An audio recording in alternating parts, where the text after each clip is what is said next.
Thank you everybody for coming, for attending this event on preventing sexual exploitation and abuse in the aid sector. My name is Ido Rosenzweig. I am the Director of International Organization at the International Association of Jewish Lawyers and Jurists. I'm going to give a few words about the association, why we are interested about that topic and what is our agenda. The association was established in 1969 by one of the biggest human rights advocates of the time. The first and foremost of them is Naik, the 1968 Peace Nobel Prize laureate and the father of the Universal Declaration of Human Rights. Together with him, we had Justice Arthur Goldberg from the American Supreme Court and Justice Chaim Cohen from the Israeli Supreme Court. Now, these human rights giants have left us with a very, very important legacy: to be the voice of the Jewish lawyers and jurists on human rights violation, and this is what we are trying to do. And to this end, we have decided to focus on a thematic human rights topic, and in which our diverse knowledge and expertise in international law and legal thinking and understanding can be productive and useful. And for this matter, we have decided to champion, to promote discussion and the efforts on sexual exploitation and abuse in the aid sector. This is naturally, of course, everyone here in the room knows, it's an important topic that has been in the public eye for approximately 20 years, give or take, but without any substantial progress in that field. And we believe that legal and regulative approaches can contribute to the process. The majority of the victims are women, and usually from minorities issues, from minority groups within the population, women and girls, and also the LGBT community is also a risk group for such attacks. Therefore, questions of racism, xenophobia, and minorities are also the core of the problem, which is very, very important for the International Association of Jewish Lawyers and Jurists. This event does not stand alone in our efforts to promote this topic. It's part of a series of events and a much larger process that we are dealing with right now, that we are promoting right now in the PSEA framework. A month ago, we co-organized events under the title of Legal Aspects of Relief Operation in the University of Haifa in Israel, where we combined about approximately 40 experts from all over the world, legal experts, humanitarian aid experts, scholars, and governmental workers, around one table for a very, very thorough and important discussion.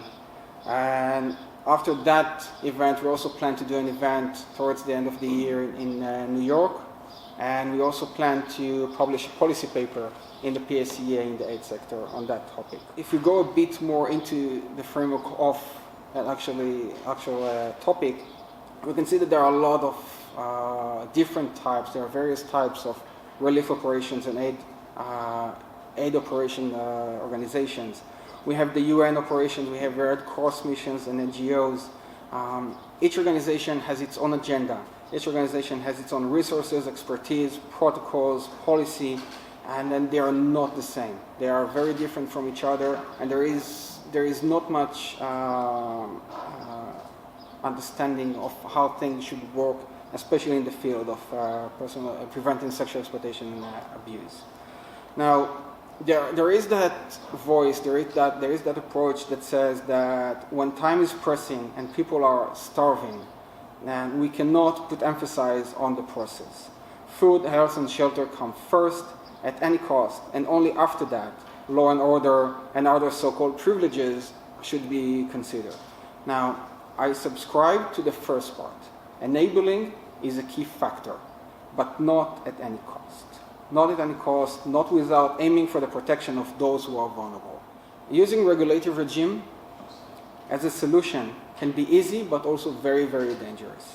It is extremely easy to over-regulate this entire field and then make sure that the different NGOs are liable for everything and they are responsible for everything taking place. But if we take that too far, we will throw the baby with the bathwater. Any process, regulative or not, mandatory or voluntary, must be done step in step and hand in hand with the aid sector. Now, there are different types of relief operations and aid missions, as I've mentioned before, but they have different characteristics. And when it comes to regulation, there is no one-size-fits-all. And what we suggest in that process, that we explore the similarities and differences between various characteristics of different organizations and missions and relief operations. For example, the type of the mission, are we talking about peacekeeping, food or good deliveries, construction and rescue missions, state-based missions, NGOs, international organizations, etc.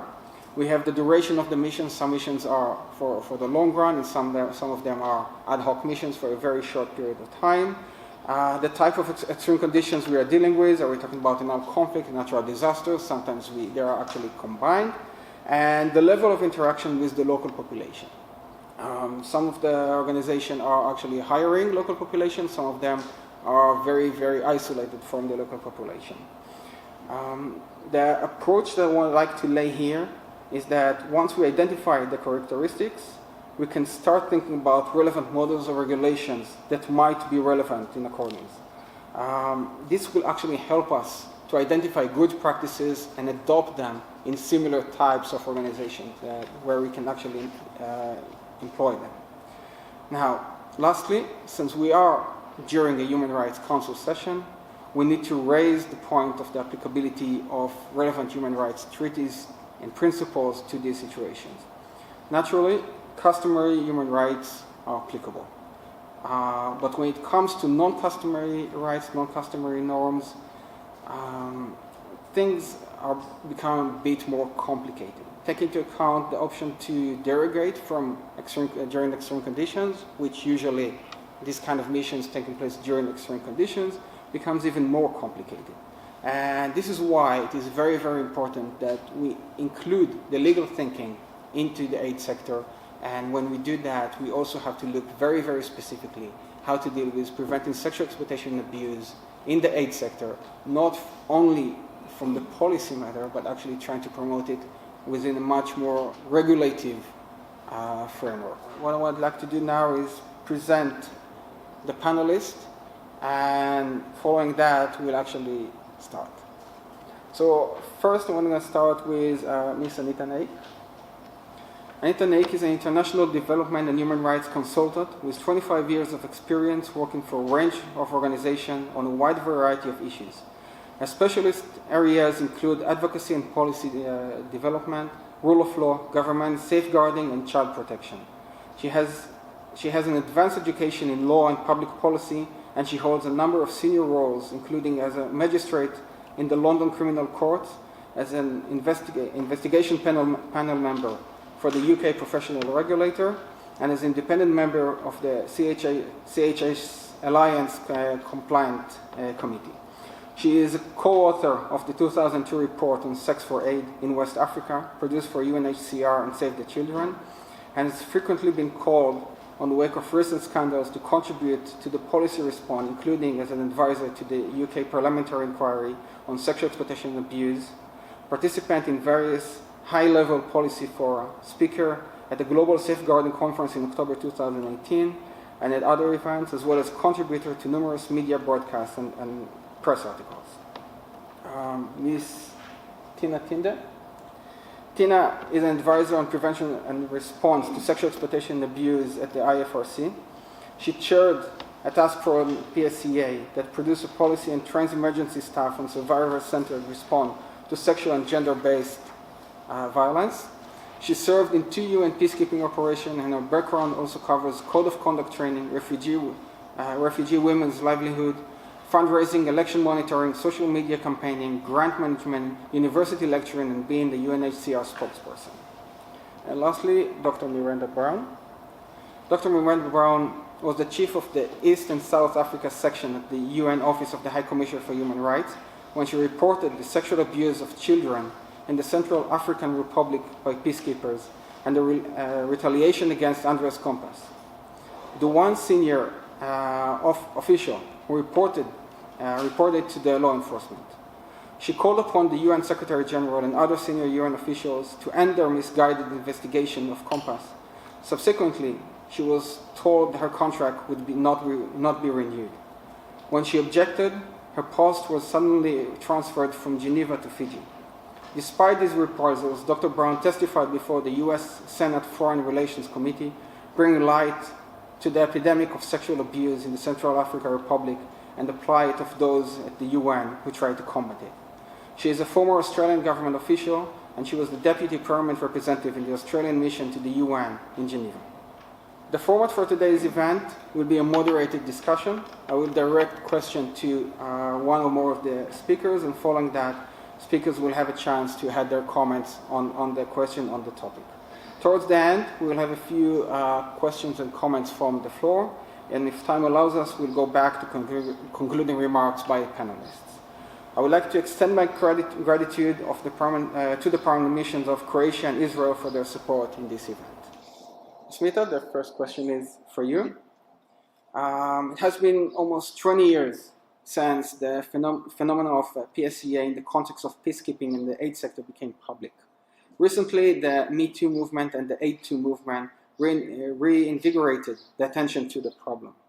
As a co-author of the 2002 West Africa report, and as an expert who has been following this issue throughout the years, can you share your perspective with us?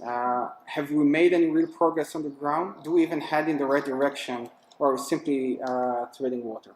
Yes. Thank you very much for this opportunity, and I particularly welcome that this event is being put on in this important human rights forum and by the Human Rights Organization. We are fundamentally talking about violations of human rights, and in my experience over the years, human rights organisations have been reticent in coming forward to turn the lens inwards on the sector. Last year we saw the Oxfam Haiti scandal, which brought this issue again to global prominence, and since then there has been a lot of, again, renewed energy and effort by the aid sector to address this. Last week the Oxfam Independent Commission issued its report, and this is separate to the Charity Commission report on Oxfam. This is a commission that Oxfam set up to look at the issue more broadly. That report received little attention, but when I look at the findings of that report, it almost echoes word for word what the West Africa report said. This was a research team that looked at humanitarian programs in different countries. It didn't just cover Oxfam, it covered other agencies as well. And they say that in 2 of 3 research sites that they visited, they found coercive transactional sex as a main form of exploitation, in the sense that beneficiaries were being asked to trade sex for aid that they were entitled to for free. And again, the examples were that aid was withheld if sex wasn't offered in return, that women who weren't in sexual relationships with those distributing aid were forced to go to the back of the line in distribution queues and so on. So it's very reminiscent of the West Africa report, and I think the troubling, and they conclude that the alleged perpetrators belong to many humanitarian and development organizations. So what's troubling about that is that, inevitably there are going to be individual cases. This is not what we're talking about. This is a problem that's endemic in all parts of society, so it will happen. But when we hear this kind of situation, that it's pervasive in camp settings, that various agencies are alleged to be implicated, it really makes one question whether there really is a difference on the ground, despite all the effort that's happened over the years. So, Tina, throughout the years, we've seen the development of several policies on PSEA. For example, a couple of years ago, in 2017, the Secretary General issued the zero tolerance policy to end impunity. And in 2010, the International Federation of Red Cross and Red Crescent issued its own PSEA policy. Now, in your experience, what is the practical value of such policies, and how can such organizations, such as the UN and the IFRC, ensure the implementation of such policies? Well, thank you very much, Ido, and the supporters of this event. I'm really happy that we have come here to talk about this. It's an area that I have worked on for many, many years. And just like Asmita says, there's still a long way to go, and we still have very similar findings. And indeed, a policy is necessary. It's necessary on several levels. The top-level guidance from the UN and other international organizations is important, but also these policies, for instance, NGOs, government agencies, Red Cross, Red Crescent, national societies, For even now, private sector security companies have started to produce a policy on this. It means to me that there has to be ownership, and that is easier to get if you have a policy that is actually produced by your own organization, which is recognizable in terms of wording. I would say there's almost nothing new that has come out in our, let's say, the experts' approach to this over 20, 30 years. It has always been to focus on the survivor. It has always been to be accountable. But you need to have a language that your staff understand, and also, of course, in your own language. And it has to be linked to national legislation and any convention that is relevant. So indeed, policies are important, also because things need to be defined. Issues around sexual abuse are often a taboo. It's often something that is not brought up. And even to put into language those topics, that you have to dig pretty hard on your organization's website to find any reference to that. It may be just vaguely mentioned in a code of conduct, for instance. But these are important issues. You have to define what about age. I just saw one country, foreign ministry, issued a PSEA policy in April, which redefined the age of a child. Why would they do that? They related it to the age of consent, which it's not Norway. Norway is my country. Age of consent is 16. I think that's fine. But that has nothing to do with the age of a child when you are defining it as somebody who is then a potential victim to your colleagues' travel working for a foreign ministry. Then, of course, it is better to stick to the Convention on the Rights of the Child, which is 18. So it's incredible what will come out of some of these policy writings. So we do have to be very alert. Also, regarding prohibitions, each organization should be decent enough to prohibit any kind of sexual relationships between aid workers, security guards, diplomats, drivers. Anybody should be prohibited from having sexual relationship with anybody who depends on humanitarian aid, of course. So if people don't do that, if they don't have that in their policy, well, or if they don't have a policy, then we do need to work together. So I would recommend every organization that doesn't have a policy to develop one, and there's plenty of resources, CHS-Alliance, Interagency Standing Committee. There is a lot of materials available that could make a policy. So also a policy would be the foundation for procedures and practices.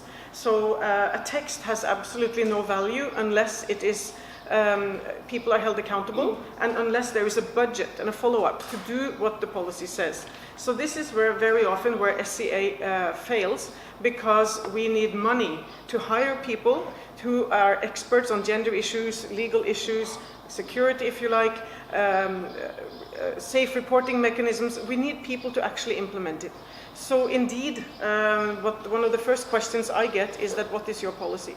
So I'm very proud that we do have one in IFRC, and it certainly prohibits sexual relationships with affected people. And then this would be a guidance for 191 national societies around the world. We cannot instruct what they will do, but of course it's in the cards that they should follow the guidance of the Federation. So I have a couple of small follow-up questions to that. One, how can we ensure, I mean, policy is good, but as you said, implementation is the problem, is the key. Mm-hmm. Now, how can you make sure that the policy is not just a lip service, just to show that we have a policy and we don't have the money. We have a policy, we don't have the money, so we've done whatever we can in order to that, but this is where it stops. And the other question is, when you talked about preventing completely local relationship, sexual relations with local, I think, and it goes back to what I've said before, there are different characteristics of organization, and if you go to that strict level, and this is an organization that actually hires locals, it could be that someone was in a relationship with someone, and from the point that person starts receiving money from the aid organization is completely prohibited of dating just because of the strict policy, which... Thank you for bringing that up. When it comes to actually implementing policies, it's the responsibility of the top leader of the organization. If that top leader is not on the ball, is not doing it, then it's the responsibility of the board or the donors.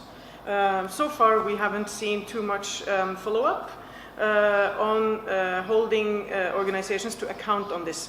But there is, for instance, there's an example for IFRC. We are now in partnership with the DFID, the British Development Agency, on payment by results. So we are actually being monitored at the end during the year and at the end of every year of how we advance on this topic. So this, I would say, I would recommend every government, every organization to get into these agreements. And when it comes to, as you say, it's good you mentioned the local situation. Also local people who are managing or have access to humanitarian aid or to distribute them, they would also be in a potentially risky situation when it comes to the power gap between them and local people. So the Kenyan Red Cross has a very good PSEA policy where they actually explain that. So it's not a human right to be working for any organization, whether it's IFRC or the Croatian Foreign Ministry or anything. It's actually up to each employer to decide what kind of people do we want to have working for us. So even if it is legal in a country for people to have sex, it doesn't mean that it is acceptable for a humanitarian agency or another employer that a staff would actually make himself or herself available for a sexual relationship with somebody who needs their assistance. So what the Kenyan Red Cross says that you should discuss it with your manager, and of course the person can resign. I mean, you can get another job if in order to avoid any kind of power gaps or exploitative behavior. Now we were talking about there are different types and different actors in the field of the aid sector. Big, small organization, international organization, NGOs, UN, and some of them are the long run and some of them are the short run. And on the same level of the connection between the aid organization and the local communities, given these differences, are there basic standards for operation, regulations, responses that can apply across the board to all types of relief operations, or should there be different modes of operation from different groups in an organization, taking into account, for example, the issue of UN immunity, which a bit differentiate that from other missions? As you pointed out earlier, these are human rights violations. So, if you use human rights laws as the basis for this, clearly these are most of these cases are crimes. So, and I think in most of the countries, even the ones where there's a conflict, these would be crimes. Not in all cases, but the vast majority of these events or these abuses are crimes. So that's the first thing. In response to your question about whether there should be different standards, I think the answer is no. There are a number of standards that are typically referred to out there. There's the IASC minimum operating standard for PSEA, and there's the core humanitarian standard, and my organization focuses on the implementation of that standard. So I don't think, as both Tina and Asmita have said, that it's a question of standards. It's a question, this question that we're all struggling with relates to implementation. And maybe it might be useful to just highlight a couple of examples. They're abstract examples, but just for people to understand what we're dealing with. So, for example, one case could be a child in the Central African Republic who is physically abused by peacekeepers. The case that I reported in that case related to the French troops who were operating under a UN Security Council mandate, but they weren't UN peacekeepers. So if you look at how you would handle that, the French troops had control of the camp. The country at the state, if you like, the state level, there was an absence of law and order, so the state didn't have control. The child was a minor and was an orphan. So you in effect have to do a mapping exercise of each case and each situation and each operation from the survivor victim's perspective if you're going to access justice. So that's quite a one type of case. I think it's useful to sort of think of the specifics of cases. Another case could be, for example, we've just had Cyclone Ida in Mozambique. That's a different context altogether, where the state, or the states clearly, those states that were impacted by, or the populations that were impacted by that cyclone, the state has control over its territory, it has a functioning legal system, and there a PSEA case or a case of abuse could be, you know, a young woman or a woman who is abused by an aid worker or associated worker. Now, in that context, it's a different set of, a different legal system that might apply. The state has control. There may or may not be a functioning national human rights institution or an ombuds mechanism that the victim survivor could access, depending on resources. So I think, in answer to your question, there is one standard. It's quite clear that sexual exploitation and abuse in many cases they're crimes. So it's not so much the standard, it's how the national jurisdictions fit together. So we were just looking at it there from the survivor victim's perspective, but then if you look at it from an organization's perspective, the organization has a staff member who's accused of one of these crimes. You know, is it an international staff member? Is it a UN organization which has functional immunity? Is it an international NGO that may or may not?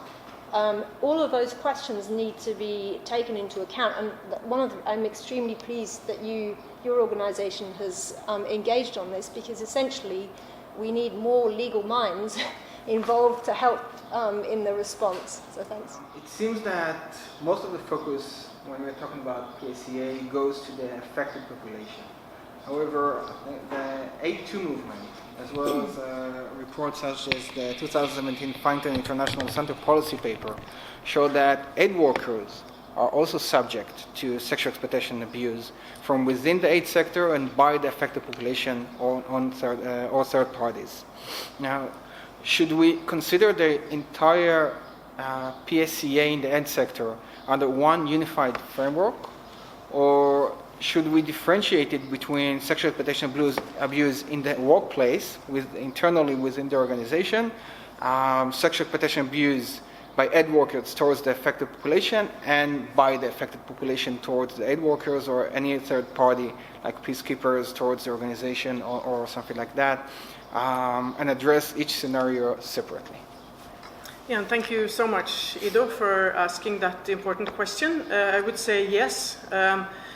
A reason, in my opinion, why sexual exploitation and abuse has been allowed to continue for so long under the radar, unpunished in so many cases, unreported in so many cases, is that organizations are so terribly poor at addressing these issues internally. I would like to see the organization that for some time or some years has had an expert in legal matters regarding sexual harassment on board. I would really like to see that. We are not well equipped in the aid sector, whether it's development or humanitarian aid, or in diplomacy for that matter, to address the situation if a female or male transgender staff member has been harassed at work. I have seen that myself in my own country. I've seen it everywhere that I work, that as a gender advisor, on and off for 30 years, people come to me. And they can be sure that I will not blame them. They can be sure that I would not give their name to anybody, or that I would be in cahoots with the abuser. That they can be sure. But my role has not been, I don't even have a law degree. I'm not an investigator on sexual harassment. So I've been more seeing and hearing about what has been happening without being able to do a lot about it. So you can imagine how helpless I have felt, in behalf of the survivors. And I've also had my own fair share of sexual harassment that I'm not going to go into now. But I've seen it from that side too. So I would say that if organizations want to work professionally on preventing sexual exploitation and abuse of affected people, start with ourselves. Designate, hire, write job descriptions, give a budget to somebody who works on this internally, and listen to Megan Nobert, for instance, who is talking about this. Listen to Dr. Laurie Handrahan, who has written a lot about this. Listen to the expertise that we have here, and also Leslie Agams, who has reported abuse and rape internally in Oxfam. Listen to these people, and it's very often linked. So what is happening inside, if it's out of control, then of course, how are we going to control people or to have professional mechanisms when this happens to affected people? I just saw one national society that has actually put all of these issues into one gender and diversity policy, and I was very positive. The root causes of gender-based violence, which SEA is, the root causes and the way we respond and provide assistance to it, it would be pretty much identical. And again, I'm really happy that Miranda also saying we have to have a legal approach to this. Obviously, it's interlinked with human rights issues. It's interlinked with code of conduct. I'm very, very happy to be working closely with legal advisors in the Red Cross, Red Crescent movement. They have now become my best friends because they can see their role is very, very important in this. So yes, it's not a week that passes without some survivor of sexual harassment internally who contacts me. Not only in the Red Cross movement, but also in other organizations. Because I'm very active on Twitter, I tell people that I have a hashtag survivor focus. So I do get a lot of requests, and it is very rare that I would recommend anybody to report anything internally. Most organizations are not ready to ensure safe, confidential reporting, where the survivor and also the alleged perpetrator would be treated professionally. It goes in both ways. So we have an incredibly long way to go. It seems that there are some gaps between the willingness of the states, the UN, and the organizations to deal with the problem of sexual exploitation and abuse, and their ability to implement. How can we address such gaps? And are there any impact tools or overview mechanism that can take us forward? Thank you for asking that. Clearly from everything we've heard from myself and the other panelists, we've known for a long time what to do about this issue. It's not that we don't know what to do, but the question is doing it, and what are the barriers to that? A lot of this could be tackled particularly with collective action and cooperation between agencies, and that's where a lot of the problem comes in, because that doesn't exist. Knowing that a lot of the policy work has been done, a lot of the discussion at the moment is about what are the constraints, and it's come down to organisational culture, and that culture is a constraint. And what does that mean? To me, that essentially means what has been observed in various reports that have been written in the past year is that this is a very fragmented sector where organisations are essentially acting in their own self-interest. They seem to be very preoccupied with reputations and funding and preserving themselves rather than upholding these important moral and human rights values that we've been talking about. So what would it take to turn that around? And I think one of the things that's very evident in this sector is that there's a lack of independent oversight. We're talking about contexts, as my fellow panelists have mentioned, where there's a breakdown in law and order. These are not developed systems where there are existing mechanisms that can deal with these issues. There's often not a functioning police force. Often aren't functioning civil courts. There isn't professional regulation that there might be in other contexts. Really, we're relying on the organisations either self-policing or being policed more so by donors who fund them. So really, for me, it comes down to a gap in independent oversight. And one of the ideas that has come forward is the need for some kind of form of international ombudsman that can act as a kind of an appeal mechanism. So the first port of call in terms of complaints and raising these issues should always be these organisations. But if that doesn't work, where do people go? And if we look at the scandals particularly the main prominent scandals that we've heard about, that has been the issue. If you think about Oxfam Haiti, there were internal people who raised these issues in 2010, but they had nowhere to take those complaints when they weren't dealt with by Oxfam. And then 8 years later, somehow they got in touch with the Times newspaper and it became a global scandal, and here we are today. So that's, to me, is where the gap is. But for me, if there is such an ombudsman, it really needs to be backed by it needs to have some clout. And in this international sphere that we're talking about, it's not easy to find that in a legal sense, in different contexts, different countries, different actors, different types of organizations. You know, for instance, the UN has immunity and so on and so forth. So that finding kind of legal enforcement would be difficult. So the Dutch, in fact, have been exploring this idea of an ombudsman, and they commissioned a scoping study that was carried out last year. And that scoping study came up with a model, a lightweight model that is not intended to replace what organisations are doing or existing regulation, but there is a backup. And what that model proposed was that such a ombudsman needed donor clout behind it. It needed to come linked with the threat that donors may withdraw funding or, you know, even provide funding if an organisation was doing well. So it needed that clout. I mean, I think in practice, an international ombudsman is needed, and it's a gap, but it very much depends how it's structured and how it's formulated. And for me, unless it comes with some kind of concrete clout that can turn around that culture from one that is self-interested and focused on funding and personal reputations. In many cases, the outcome is that there is a revolving door within the aid sector when someone has been peacefully terminated employment and just goes to another organization saying that they have enough experience, they show good resume, and they get hired again in a different organization. Now, what measures can be taken to prevent such a revolving door effect?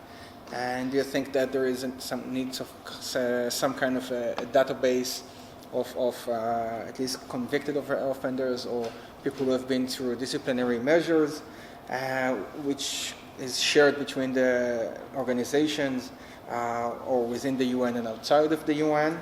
And are there any other measures that can be considered, perhaps a whistleblowers protection mechanism or other mechanism that can be useful in that sense? Thanks very much. Well, I mean, I think this is quite a very topical subject. I mean, essentially, as far as I'm aware, there are two mechanisms that are being sort of used out there to try and address this issue.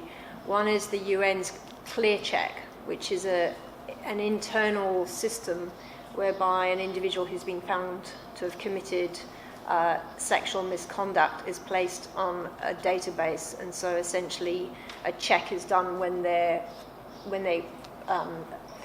if you like, when they move from one organisation to another, the receiving organisation will look into the database to see if that person's listed. So that's the one, the Clear Check, UN's Clear Check mechanism, but that's that's the UN system, so that's one mechanism. The other mechanism that's been sort of promoted, that's very new, that started in January, is the SCHR, which is the Steering Committee for Humanitarian Response. That's a leading group of the main humanitarian actors, the large ones. They have an interagency misconduct disclosure scheme, which, again, a similar mechanism where information is to be shared from one organisation to another. That process or that mechanism only started in January. It's not clear yet whether it's going to have the desired effect. And just to give you an example of the complexities of it, in Europe we have the EU Data Protection Regulation, the GDPR. We also have individual countries have their own employment law. So there are those pieces of legislation that often conflict or are different. And then we have another element which I think Tinde, you touched on before, is the importance of both the perpetrator or alleged perpetrator and the victim survivor having a proper process with a proper investigation. And the UN's system with ClearCheck has a mechanism for investigation, either the Conduct and the Conduct and Discipline Unit or OIOS, which is the UN's investigations body, but the NGO sector doesn't have one investigation system. So you can imagine a situation where someone is alleged to have committed sexual misconduct in a country, an investigation is conducted by a substandard investigator with no skills, and that person would then be dismissed for sexual misconduct and then would find themselves, at least for 5 years, barred from any recruitment. So there are a lot of questions in relation to this SCHR interagency misconduct disclosure. We had a meeting recently to discuss this. And again, it falls down to the issue of having legal minds to assist us and proper legal mapping, and the outcome of that meeting was to have a legal mapping of the situation and see how we can move forward. So those are the two mechanisms that I'm aware of that are kind of being used or attempted use, I guess. Going back to whistleblower protection, well, that is also a key area where we need more focus. And the reason I would advocate for that as a priority is that I'm not just speaking from my own experience, but even before I blew the whistle on this child sexual abuse, I think that in most cases CHS-Alliance is not reported through a formal complaints mechanism, through a hotline or some form of incident, or on a website. I think most cases of CHS-Alliance are reported informally to a trusted staff member or someone whom the victim survivor trusts that's associated with an organisation. And so these reports come through informally, and eventually they end up with a staff member of the organisation having the obligation to act on them. And in most cases, I think, if you talk to whistleblowers who have reported CHS-Alliance, it's not a good news story. They invariably find themselves pushed out of the organisation, and there's again a morass of legislation that they have to navigate. And if you don't find a way of protecting whistleblowers, you silence the voice of the CHS-Alliance victims. So that area, I think we could make more progress in. Certainly the organisations that are based in the EU are going to be bound by the new EU whistleblower protections that have just been promulgated. And I think many countries are moving forward with whistleblower protection, not for CHS-Alliance, but for fraud and other financial purposes or reasons. We could certainly harness that momentum to have a positive dynamic on the aid sector, I think. I think it's a good time to take a couple of questions or comments from the floor. I mean, the crucial importance of this area should be clear to anyone operating in the humanitarian sector, including here in Geneva. I mean, this is a necessary discussion that we need to have, I guess in particular here in Geneva, the home of so many humanitarian organizations. When we are discussing humanitarian operations, we are also talking about emergency situations in many cases, where the vulnerability of the people in need of assistance is compounded. I think it was touched upon in your interventions, and in this context, any possible case of sexual exploitation or abuse is simply inadmissible, and preventing it from happening should be a priority for all the stakeholders, and of course states, but also the international organizations. And I mean, the prevalence of these incidents, in so much as they are reported or not, is such that it's just wrong to remain idle. So of course we encourage the ideas that were discussed here, the trends, and we are encouraged also by the developing discourse on this matter within the organizations today, including some concrete commitments and zero tolerance policies. But more needs to be done. Obviously, concrete actions. There needs to be more information regarding the implementation of these policies and investigations. This is a very important discussion that we hope will continue. Israel, for one, has tried to raise the issue in different settings. We follow the topic, and for example, we will promote its discussion in the framework of the upcoming Red Cross and Red Crescent conference. So we are committed to discussing this agenda, and we'll be happy to remain engaged in this conversation. Thank you very much. Thank you very much, the International Association of Jewish Lawyers and Jurists, for organization of this event. It is, of course, our pleasure to co-sponsor this event. Nowadays, climate change, diseases and wars visibly affect many regions in the world. Without the indispensable help of volunteers and international reliefs, including UN agencies, things would be even much worse. Their contribution is essential, especially because they provide knowledge and technical assistance. Unfortunately, as correctly assessed by a professor from Hanover College, Robin Ryle, sexual abuse and rape are the gravest forms of expression of power. It seems that the international aid sector is not immune to this practice. We have unfortunately, plenty of examples. And considering its high importance for many societies and in order to protect human rights of women, sexual exploitation and abuse in the aid sector must be addressed in line with zero tolerance policy. In this regard, Croatia supports all efforts undertaken by the European Commission and UN Secretary General. Unfortunately, almost 3 decades ago, during the Homeland War, Croatia experienced strong violations of women's human rights and sexual harassment as a part of the war tactic by the enemy. During this period, civil society organizations, including international aid sector, permitted to many women victims of rape to organize a strong civil movement and break the intimate barriers that occur in the cases of rape. In this regard, we strongly recommend that a system of compensation for victims of sexual violence be considered by states and other actors. We have to undertake all necessary steps in order to restore trust in international aid organizations and agencies. And to conclude, we invite all international actors, including non-governmental organizations, to further improve accountability regarding possible violations of women's rights in this specific environment. And if you permit just a short question, a question and a half. In your opinion, so to all the panelists, in your opinion, what can the Human Rights Council, so we are here, we are close to the Human Rights Council, what can it do in order to restore trust in international aid organizations and aid agencies?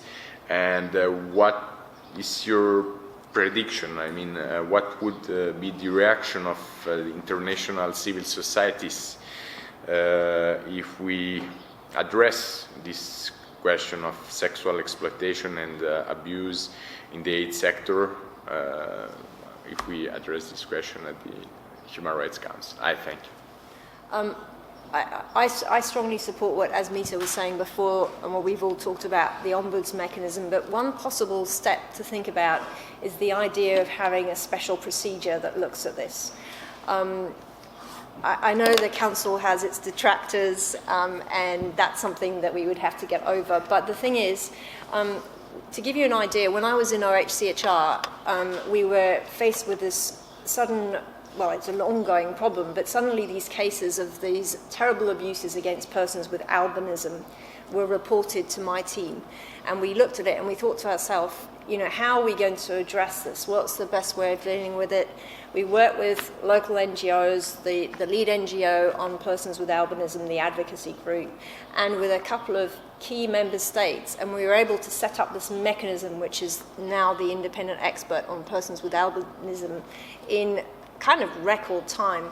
And I think that mechanism has actually been really useful for addressing that problem. I think what it's done is it's an independent mechanism. It has credibility with the persons with albinism who are affected. You might say it doesn't have legal authority, but it has moral authority. It can consider individual cases. If it was a special rapporteur, it might be able to do so.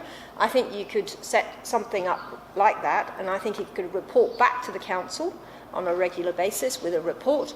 That would certainly, I think, galvanise some attention, and it would make the link between the human rights and the humanitarian sectors, which are siloed to this day. They continue to be siloed.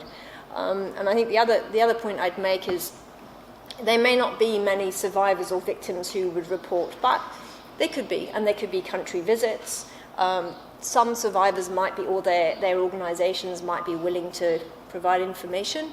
And going back to the albinism mechanism, special rapporteur or independent expert, special procedure, at the time I was told, we'll never get this thing adopted, there's a plethora of mandates, nobody wants to spend any resources on it. I would point out that in the case of SEAH, so much effort, so many resources are being spent on this. I think that probably the member states in the council might agree that this would be a relatively cheap way of at least galvanizing some attention in the human rights context. I would also recommend governments for ministries to start with yourselves. It is much easier to ask difficult questions to the organizations that receive your money if you know what you're going to ask.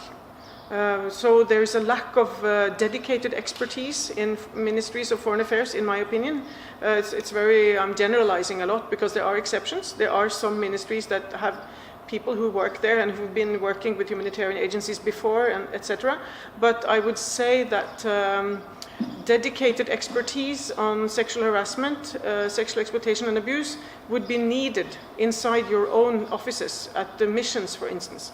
I would also like to ask members of the Human Rights Council to start to find out if there are any examples of survivors who themselves or through a spokesperson could confirm that an SCA case has been dealt with professionally once the deed has been done. As Miranda says, a lot of resources has been spent on this. I myself am making a living out of this topic, but it doesn't make me feel very happy if we still don't have any single survivor or a baby born out of rape by a peacekeeper who has actually achieved their rights. So I would really like somebody to start to map this, because I'm tweeting it, I'm asking in every meeting I go, and we can't find good examples. We can find good examples of organizations that have set up a reporting mechanism, organizations that provide good referral, so we can find good examples. But what about the survivors? Isn't that what this is about? So as the Charity Commission in the UK said, nothing is more important than the people we serve. No organization is more important than the mandate and the people we serve. And I think so we have to flip it around. I'd also like to point out a contradiction in most the work contracts and the code of conduct that I have seen. It says that whatever we do when we work should be in the best interest of our employer. That's very common. I'm sure none of us could now start to say something that goes against, our own employer. We shouldn't. We have to be loyal. And then there is this wrong impression that by supporting the survivors, we're going against our own employer. We are not. Our organizations, if we're going to do good SCA, PSEA work or anti-harassment, we have to be on the side of the survivor. We have been blaming the survivors for too long. Even children are being held responsible for sometimes for their own abuse, that they shouldn't have been in such a put them in such a difficult position, for instance. There's language in court systems blaming men and women and children and youth for being where they were, so that they were at risk. So this is something that we have to really flip around, and to make sure that we actually put the survivor in focus and not only talk about it. Because this is another buzzword. You have zero tolerance, and you have survivor-centered. And I refuse to believe that we are survivor-centered until we can have all survivors say that at least after this predator had done this and that, at least the employer made sure that I had access to justice, health services, that I was safe, maybe I was evacuated instead of the perpetrator, for instance. I believe there is an initiative under the OECD. There's a donor working group that is working on a standard that's supposed to look at the capacities of donors. So I believe DFID has been leading that, so that's definitely worth bearing in mind. And then coming to Miranda's suggestion, which I think is excellent and absolutely would is very warranted, and for an additional reason that one of, I think, the paradoxes about this issue, or the unsettling things about this issue, is that we're talking about organisations who are the custodians of human rights values. They are there to hold the rest of the world to account, whether it's the UN, the NGOs, human rights bodies, so on. They're there to hold these principles and hold governments to account, hold the private sector to account, and how can they do that if they can't apply it to themselves?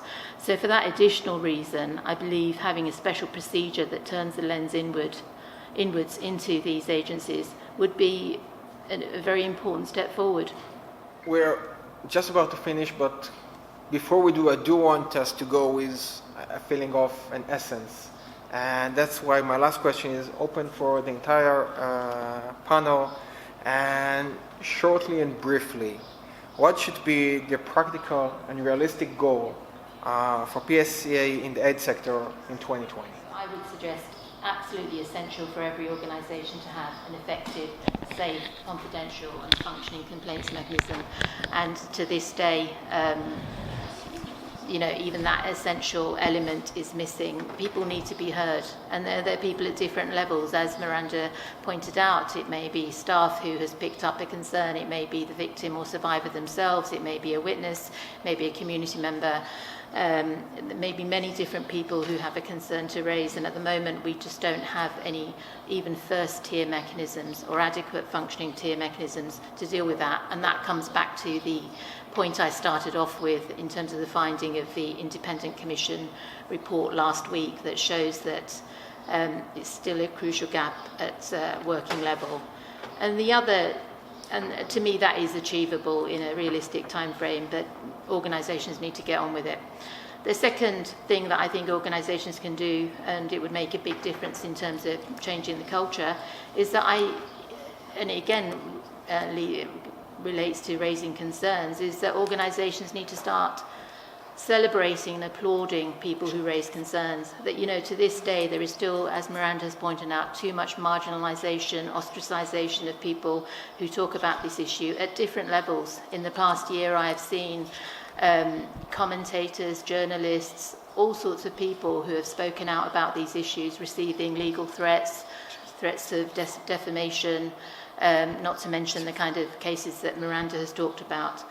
And one simple step that all organisations could take, and I'm sure that all organisations probably have at least one person who has been critical in raising the issue within their organisation, in reporting a case, why not celebrate them and turn them into a role model instead of ostracising them? And this is something all organisations can do.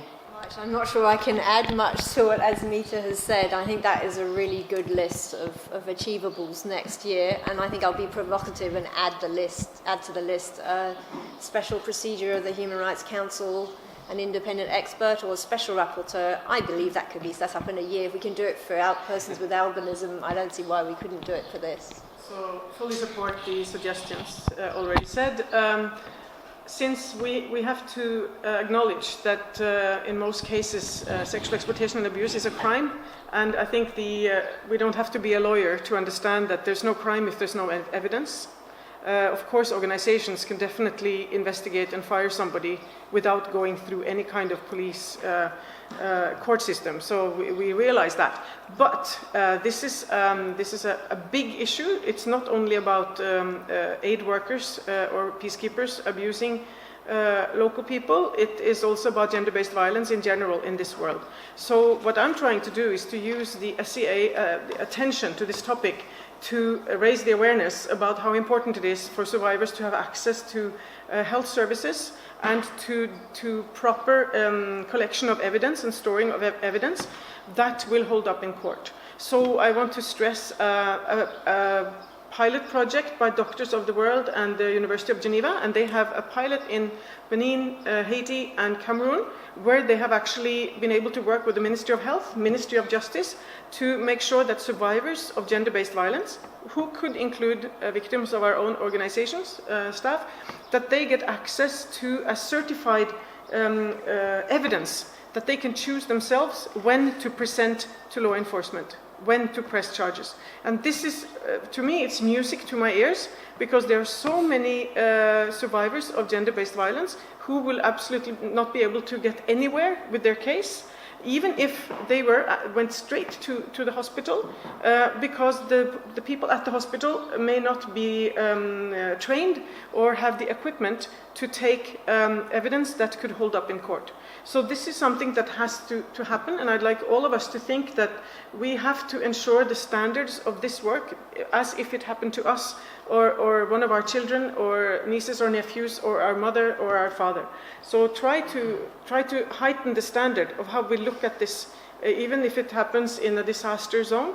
When we send out an emergency team, why don't we send out delegates who are equipped and trained both on health and legal issues to handle this? Because we have gone too long now to have another policy, another statement of principles, more zero tolerance. How much zero tolerance can we have when we don't even have one single survivor who says that this actually worked in my case? Thank you. I would like to thank our panelists and thank you all for coming and to close this side. Thank you.